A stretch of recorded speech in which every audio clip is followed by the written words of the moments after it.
Tengan muy buenos días, hermanos y hermanas. Hoy es otro día del Señor, día de adorarle en espíritu y en verdad. Estamos siempre transmitiendo palabra de Dios desde la Iglesia de Cristo, Ciudad Merliot, República de El Salvador. Siempre habla para ustedes el hermano Alexander Castellanos. Y antes de dar las indicaciones de los mensajes de este día, vamos a pedir la dirección de nuestro Dios. Padre Celestial, una vez más, agradecemos en gran manera el que tú nos permites presentar tu palabra en este día de adoración muy especial para ti y para nosotros. Gracias, Señor, por esa valiosa bendición que nos das. Permite que el Espíritu Santo me dirija, que todo sea para honra y gloria tuya, y que todo sea para mucha edificación y crecimiento de cada uno de los oyentes.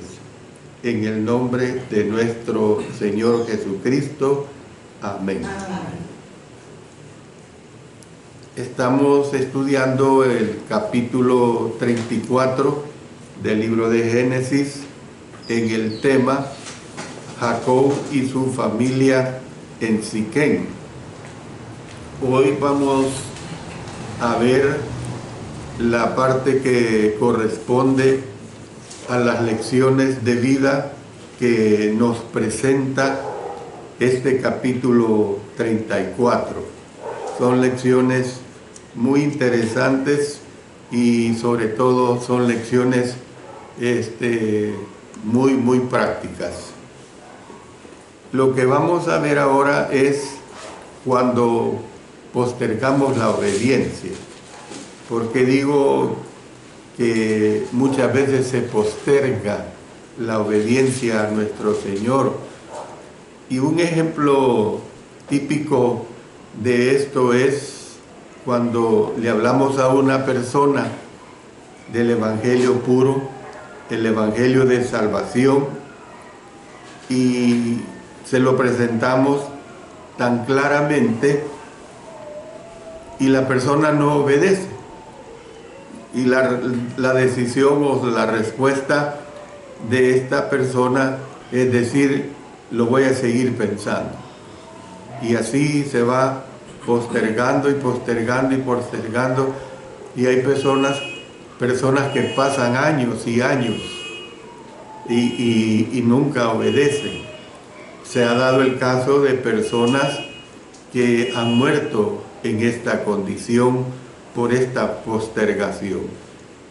Ha habido también casos de personas que han postergado su obediencia, pero que pues Dios tuvo piedad, pues misericordia de ellos y obedecieron en vida. Bueno, esta es una de las situaciones que voy a presentar aquí en relación al caso de Jacob, cuando postergamos la obediencia.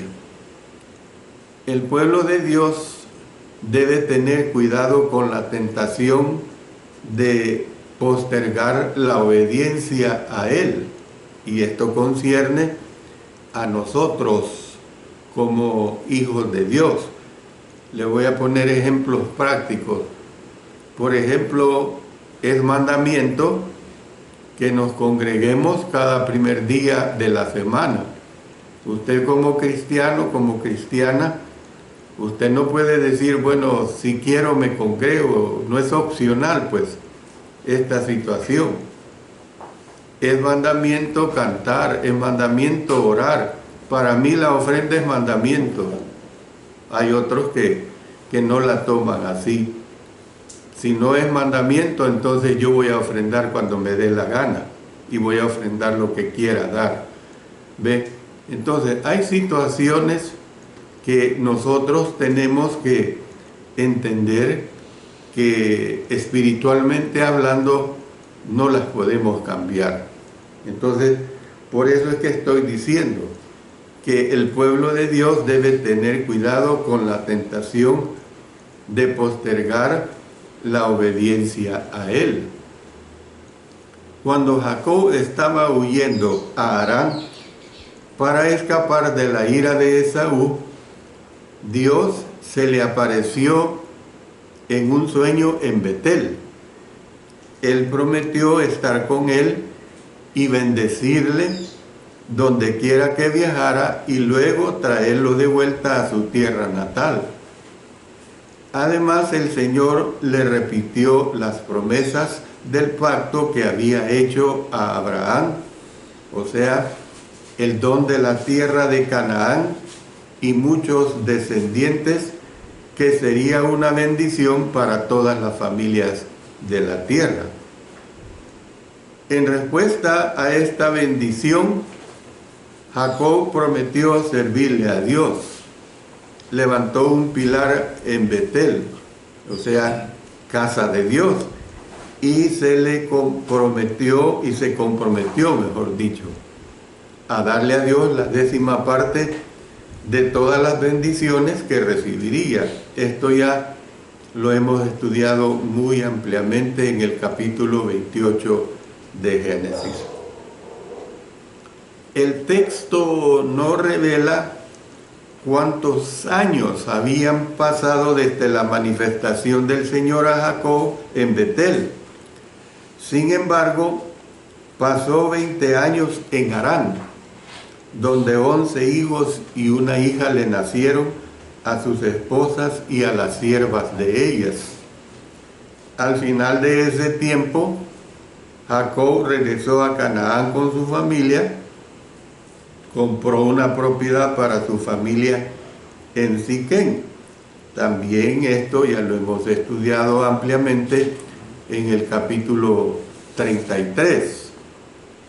Y vivieron ahí por un periodo indeterminado de tiempo antes de tener lugar los incidentes descritos en el capítulo 34. Entonces, la pregunta es la siguiente: ¿por qué titubeó Jacob en regresar a Betel o ir a casa de su padre cerca de Hebrón? Voy a presentar por lo menos 3 razones. La primera, es posible que seguía con temor de vivir demasiado cerca de Esaú en Edom. Esa es una razón. La segunda, tal vez pensó que su padre estaba muerto en ese momento o estaba demasiado avergonzado como para mirarlo nuevamente después de todo el daño que había causado con sus mentiras y engaños. Todo esto nosotros ya lo hemos estudiado, lo sabemos ampliamente.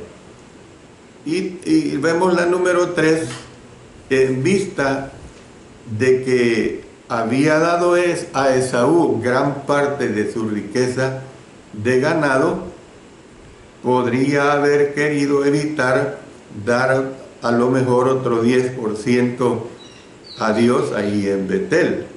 Entonces, cualesquiera que eran las razones de Jacob para postergar su obediencia a Dios, tuvieron consecuencias tristes y dolorosas. Eso es una realidad. Las consecuencias tristes y dolorosas que se dieron para Jacob fueron realmente muy tremendas.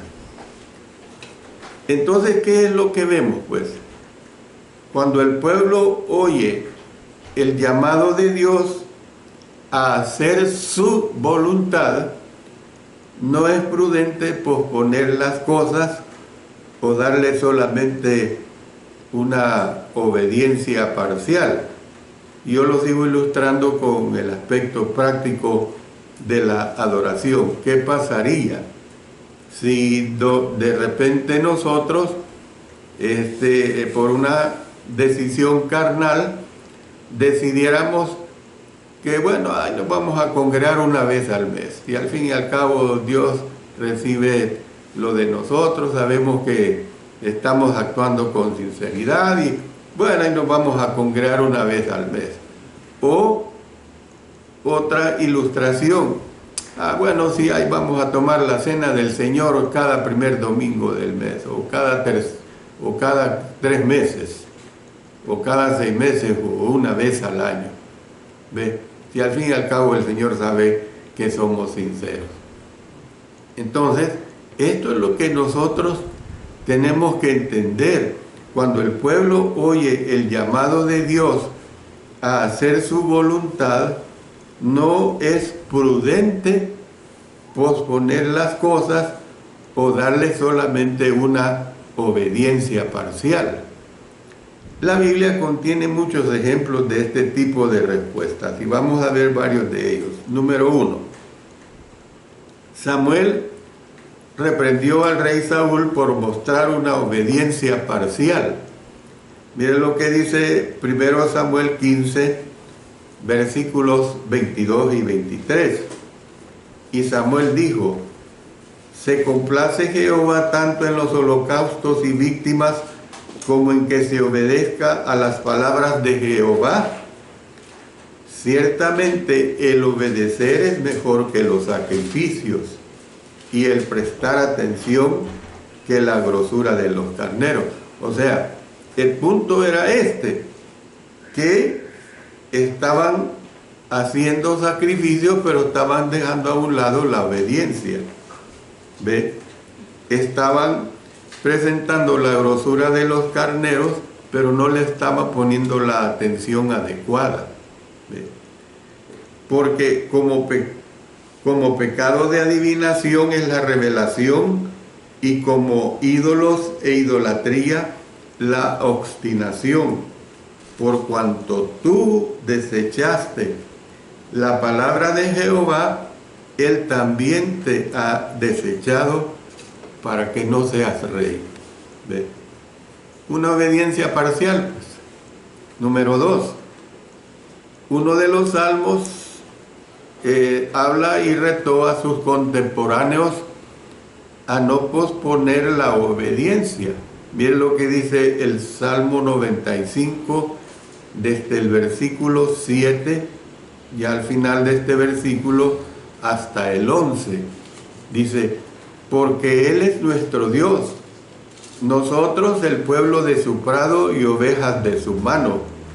Si oyereis hoy su voz, no endurezcáis vuestro corazón como en Meriba, como en el día de Masá en el desierto.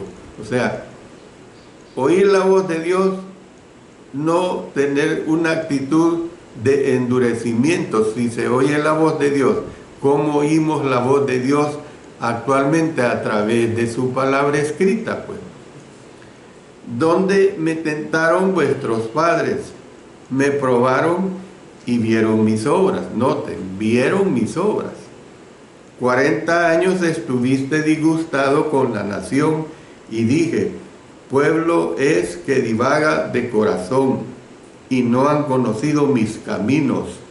Por tanto, juré en mi furor que no entrarían en mi reposo. Bueno, el escritor de Hebreos citó, hermanos, este salmo para alentar a los judíos cristianos a no tardarse. Fíjense bien, alentar a los judíos cristianos a no tardarse en su obediencia al Señor. Y vamos a leer una porción un tanto alargada y nos vamos a ir al libro de Hebreos. Ahí en el libro de Hebreos vamos a leer en el capítulo 3. Vamos a irnos a Hebreos capítulo 3 y vamos a empezar a leer desde el versículo 7. Vamos a llegar hasta el 11 del capítulo 4, porque es muy interesante que tomemos en cuenta el uso que se da, la aplicación que se da de esta declaración antiguo testamentaria. Por lo cual, como dice el Espíritu Santo, si oyereis hoy su voz, no endurezcáis vuestros corazones como en la provocación en el día de la tentación en el desierto, donde me tentaron vuestros padres, me probaron y vieron mis obras 40 años, a causa de lo cual me disgusté contra esa generación y dije, siempre andan vagando en su corazón y no han conocido mis caminos. Por tanto juré en mi ira, no entrarán en mi reposo. Mirad, hermanos, que no haya en ninguno de vosotros corazón malo de incredulidad para apartarse del Dios vivo. Antes exhortaos los unos a los otros cada día, entre tanto que se dice hoy, para que ninguno de vosotros se endurezca por el engaño del pecado. Porque somos hechos participantes de Cristo, con tal de que retengamos firme hasta el fin nuestra confianza del principio. Entre tanto que se dice, si oyereis hoy su voz, no endurezcáis vuestros corazones como en la provocación, lo vuelve a repetir. ¿Quiénes fueron los que, habiendo oído, le provocaron? ¿No fueron todos los que salieron de Egipto por mano de Moisés? ¿Y con quienes estuvo él disgustado 40 años? ¿No fue con los que pecaron, cuyos cuerpos cayeron en el desierto? ¿Y quiénes juró que no entrarían en su reposo, sino a aquellos que desobedecieron? Y vemos que no pudieron entrar a causa de incredulidad. Temamos pues, no sea que permaneciendo aún la promesa de entrar en su reposo, alguno de vosotros parezca no haberlo alcanzado, porque también a nosotros se nos ha anunciado la buena nueva como a ellos, pero no les aprovechó el oír la palabra por no ir acompañada de fe en los que la oyeron. Pero los que hemos creído entramos en el reposo, de la manera que dijo, por tanto, juré en mi ira, no entrarán en mi reposo, aunque las obras suyas estaban acabadas desde la fundación del mundo. Porque en cierto lugar dijo así del séptimo día, y reposó Dios de todas sus obras en el séptimo día. Y otra vez aquí, no entrarán en mi reposo. Por lo tanto, puesto que falta que algunos entren en él, y aquellos a quienes primero se les anunció la buena nueva, no entraron por causa, noten, de desobediencia. Otra vez determina un día, hoy, diciendo después de tanto tiempo, por medio de David, como se dijo, si oyeres hoy su voz, no endurezcáis vuestros corazones. Y noten estos últimos 4 versículos. Porque si Josué les hubiera dado el reposo, no hablaría después de otro día. Por tanto, queda un reposo para el pueblo de Dios, porque el que ha entrado en su reposo, también ha reposado de sus obras como Dios de las suyas. Procuremos, pues, entrar en aquel reposo para que ninguno caiga en semejante ejemplo de desobediencia. Entonces, ¿qué es lo que vemos? Pues, repito, el escritor de Hebreos citó este salmo, o sea, el Salmo 95, para alentar a los judíos cristianos a no tardarse en su obediencia al Señor. Número 4. Isaías exhortó a los israelitas que serían liberados de su cautiverio en Babilonia, diciéndoles que era el tiempo aceptable, el día de salvación, para que ellos regresaran a Palestina y reconstruyeran los lugares desolados y establecieran sus vidas en su patria. Miren lo que dice Isaías 49, los versículos 8 hasta el 10. Así dijo Jehová: en tiempo aceptable te oí, y en el día de salvación te ayudé, y te guardaré, y te daré por pacto al pueblo, para que restaures la tierra, para que heredes asoladas heredades, para que digas a los presos: salid, a los que están en tinieblas, mostraos en los caminos, serán apacentados, y en todas las alturas tendrán sus pastos. No tendrán hambre ni sed, ni el calor ni el sol los afligirá, porque el que tiene de ellos misericordia los guiará y los conducirá a manantiales de agua. La mayoría de los deportados de Judá demoraron, rechazando el llamado de Dios, y jamás regresaron a la tierra prometida. Número 5. El apóstol Pablo usó las palabras de Isaías de una manera totalmente diferente. Exhortó a los cristianos a no recibir en vano la gracia de Dios y no causar ofensa que pudiera desacreditar la causa de Cristo. Hizo un llamado pidiendo una respuesta inmediata por parte de los corintios, diciendo: he aquí ahora el tiempo aceptable, he aquí ahora el día de salvación.